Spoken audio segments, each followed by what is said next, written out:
खाली कंधों में थोड़ा सा भार चाहिए, बेरोजगार हूँ साहब, रोजगार चाहिए। जेब में पैसे नहीं डिग्री लिए फिरता हूँ, जेब में पैसे नहीं डिग्री लिए फिरता हूँ, दिनों दिन अपनी ही नज़रों में मैं गिरता हूँ। कामयाबी के घर में खुली किवाड़ चाहिए, बेरोजगार हूँ साहब, मुझे रोज़गार चाहिए, मुझे रोज़गार चाहिए, मुझे रोज़गार चाहिए। उपस्थित सारे अधिकारीगण और गणमान्य अतिथियों का मैं तहे दिल से इस हिंदी वाक्य प्रतियोगिता के कार्यक्रम में स्वागत करता हूँ और हृदय के गहराइयों से आप सभी का इस दो मीठी सी पंक्तियों के साथ इस सुहाने से मौसम की सुहाने से सुबह के बहुत ही अनोखे से दिन में अभिनंदन करता हूँ, जो इस प्रकार है। चारों तरफ हो खुशियों की लहर, हर तरफ चलता गुनगान रहे, बरसे असीम अनुकंपा ईश्वर की, आपके होठों पर हमेशा मुस्कान रहे। नमस्कार, आदाब, सत श्री अकाल। मैं मनीष कुमार छेत्री, जो तकनीशियन 3 के तौर पर बिजली विभाग हावड़ा मंडल के कार्यालय में कार्यरत हूँ। देवी और सज्जनों, जैसा कि हम सभी जानते हैं, इस दिन का और इस पल का हम सभी लोगों को बहुत बेसब्री के साथ इंतजार था और जिस पल का हम लोग पलके बिछाए हुए इंतजार कर रहे थे, आखिरकार वह पल आ चुका है। इससे पहले कि मैं अपनी हिंदी वाक्य प्रतियोगिता के विषय, जो कि है हिंदी में रोजगार की संभावना, इसको लेकर आगे बढ़ूँ, मैं 2 पंक्ति के साथ इस मंच का और धरती माँ का अभिनंदन करना चाहूँगा, जो इस प्रकार है। ज़िंदगी दी है तो जीने का हुनर भी देना, और पाँव बख्शे है तो तोहफ़ों का सफ़र भी देना। गुफ्तगू है सिखाई तूने, मैं गूंगा था, अब मैं बोलूँगा तो बातों में असर भी देना। महोदय और देवी सज्जनों, जैसा कि हम सभी जानते हैं, हिंदुस्तान में सबसे ज़्यादा बोली जाने वाली भाषाओं में से एक भाषा है, वह है हमारी हिंदी। हमारी हिंदी भाषा ना ही हिंदुस्तान, ना ही हमारे भारत में, बल्कि ये पूरे विश्व में बोली जाने वाली भाषाओं में से दूसरी भाषा में इसका स्थान आता है। जहाँ तक हिंदी में रोज़गार की संभावनाएं हैं, ये इतना व्यापक है कि हम किसी अन्य विषय के साथ अगर इसकी तुलना करें तो भी ये कम पड़ेगी। तो आज इस मंच के माध्यम से मुझे ये अवसर प्रदान हुआ है कि मैं आज हिंदी में रोज़गार की संभावनाओं के बारे में चर्चा कर सकूं।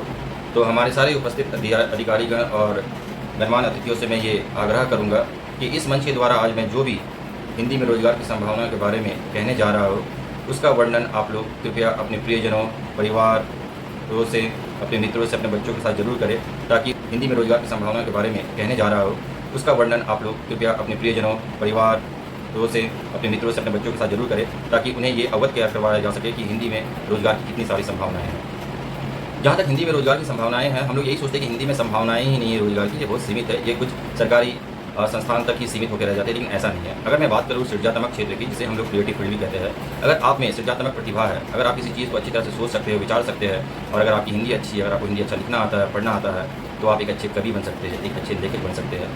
हमारे बहुत सारे जो भारत में प्रसिद्ध कवि बने, जो पूरे विश्व में प्रसिद्ध हुए, मान सम्मान, ख्याति, दौलत, सब चीज़ों से वो आज उन्हें प्राप्त है। अगर मैं बात करूँ कुमार विश्वास जी के, तो बहुत ही जिन्होंने अपनी शुरुआत हिंदुस्तान से किया था और वो एक इतने विश्व प्रसिद्ध कवि बन गए कि जिनका कुछ कहना ही नहीं है। और जहाँ तक आज कुमार विश्वास जी का बात आया है, तो उनका मैं 2 लाइन जरूर कहना चाहूँगा कविता का, जो इस प्रकार है। कोई दीवाना कहता है, कोई पागल समझता है, मगर धरती की बेचैनी तो बस बादल समझता है। मैं तुझसे दूर कैसा हूँ, तू मुझसे दूर कैसी है, ये तेरा दिल समझता है या मेरा दिल समझता है। मौर्य और मेरे प्यारे दोस्तों, जैसा कि आपने इस कविता का लाइन सुना, ये पूरे विश्व में प्रसिद्ध है कुमार विश्वास जी का।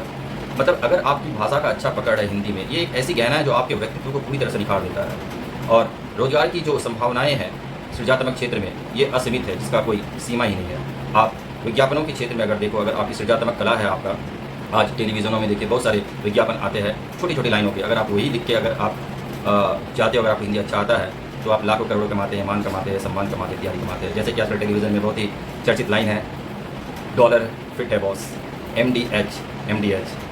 उसके बाद जैसे कि आजकल क्या चल रहा है, आजकल फॉक्स चल रहा है, इत्यादि। ये सारे जो छोटे छोटे जो लाइन जो हिंदी में लिखे गए हैं, जिनका सृजनात्मक सोच है, उससे आज वो लोग लाखों कमा रहे, करोड़ कमा रहे। तो हिंदी की जो रोजगार की संभावनाएं हैं, वो सीमित नहीं है, वो असीमित है। इसके अलावा आप एक अच्छे संगीतकारक बन सकते हैं, संगीत लिख सकते हैं, फिल्मों में कहानी लिख सकते हैं, फिल्मों में एक्टिंग कर सकते हैं, अगर आपको अच्छा हिंदी आता है। इसके अलावा अगर बात करूँ मीडिया भी 2 तरह के, प्रिंट मीडिया और डिजिटल मीडिया। प्रिंट मीडिया में आप पत्रकार बन सकते हैं, आप न्यूज़ एंकरिंग बन सकते हैं। और जहाँ तक अब मैं बात करूँ सरकारी संस्थान की, लेकिन इससे पहले मैं यही बोलना चाहूँगा कि गैर सरकारी संस्था की, लोग समझते हैं कि हिंदी में रोजगार की संभावना सिर्फ सरकारी संस्था तक ही सीमित है, लेकिन ऐसा नहीं है, गैर सरकारी संस्था में भी है। जैसे कि रिलायंस कंपनी बोल लीजिए, जियो बोल लीजिए, कॉल सेंटर के जितने सारे जॉब है जिसमें कस्टमर केयर की जरूरत पड़ती है, उसमें हिंदी भाषी भाषा बोलने वाले लोगों की ज़रूरत पड़ती है, क्योंकि जितने भी कस्टमर सर्विस होते हैं और हमारे हिंदुस्तान में सारे जितने भी लोग बोलते हैं ज़्यादा हिंदी बोलते हैं, तो उसमें हिंदी भाषा का ज़रूरत पड़ता है समझाने के लिए पर्यटन के क्षेत्र में। और अगर मैं आज सरकारी संस्था की बात करूँ तो सरकारी संस्था में अध्यापन का क्षेत्र है। अध्यापन क्षेत्र ना ही आपकी प्राथमिक शिक्षा तक, बल्कि माध्यमिक शिक्षा से लेकर उच्च माध्यमिक से लेकर आपका कॉलेज की डिग्री से लेकर विश्वविद्यालय तक की डिग्री तक है। आप अध्यापन के क्षेत्र में अच्छा काम कर सकते हैं, आप अच्छा वेतन कमा सकते हैं, मान सम्मान इत्यादि। और अध्यापन का क्षेत्र सिर्फ हमारे भारत हिंदुस्तान तक ही सीमित नहीं है, बल्कि ये विदेशों में भी इसकी मांग बहुत ज़्यादा है। आप विदेशों में भी अध्यापन का हिंदी अध्यापन का शिक्षक बन सकते हैं और अच्छा खासा पैसा कमा सकते हैं। और अगर हम बात करें हमारे रेलवे में या फिर राज्य सरकार में, तो रेलवे में भी हमारे राजभाषा अधिकारी होते हैं। अगर आपने हिंदी में एमए किया तो आप राजभाषा अधिकारी बन सकते हैं। और राजभाषा अधिकारी जब आप बनेंगे तो आप हिंदी का संरक्षण करेंगे, इसका आदान प्रदान करेंगे, लोगों में इसका प्रचार प्रसार करेंगे। और ये एक इतनी अच्छी पोस्ट होती है जिसमें आपको अच्छी सैलरी के साथ साथ मान सम्मान और अपने काम को अलग तरीके से करने का आपको मौका दिया जाता है।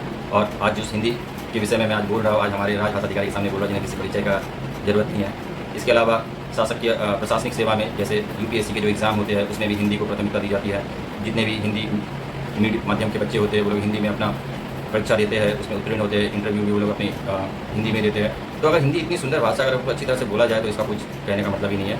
और अगर मैं हिंदी में रोज़गार की संभावना के बारे में बोलूँ तो इसका कोई सीमा ही नहीं है। और अगर मैं बोलता जाऊँ तो सारा दिन खत्म हो जाएगा, फिर भी हिंदी में रोज़गार की संभावनाएँ खत्म नहीं होगी। लेकिन इस प्रतियोगिता के महत्व को समझते हुए और समय के महत्व को समझते हुए मैं अपने वाणी को यहीं पर पूर्णविराम दूंगा, इस आशा से कि आज इस मंच के द्वारा जो भी मैंने हिंदी में रोजगार की संभावना के बारे में चर्चा की है, आप सारे अधिकारीगण और गणमान्य अतिथि जरूर इसका आदान प्रदान अपने मित्रों, अपने परिजनों, अपने दोस्तों के साथ जरूर करेंगे, ताकि उन्हें भी हिंदी में रोजगार की क्या क्या संभावना है इसकी जानकारी हो सके, ताकि वो हिंदी को गंभीरता से ले सके और हिंदी के स्तर को और ऊंचा बढ़ा सके।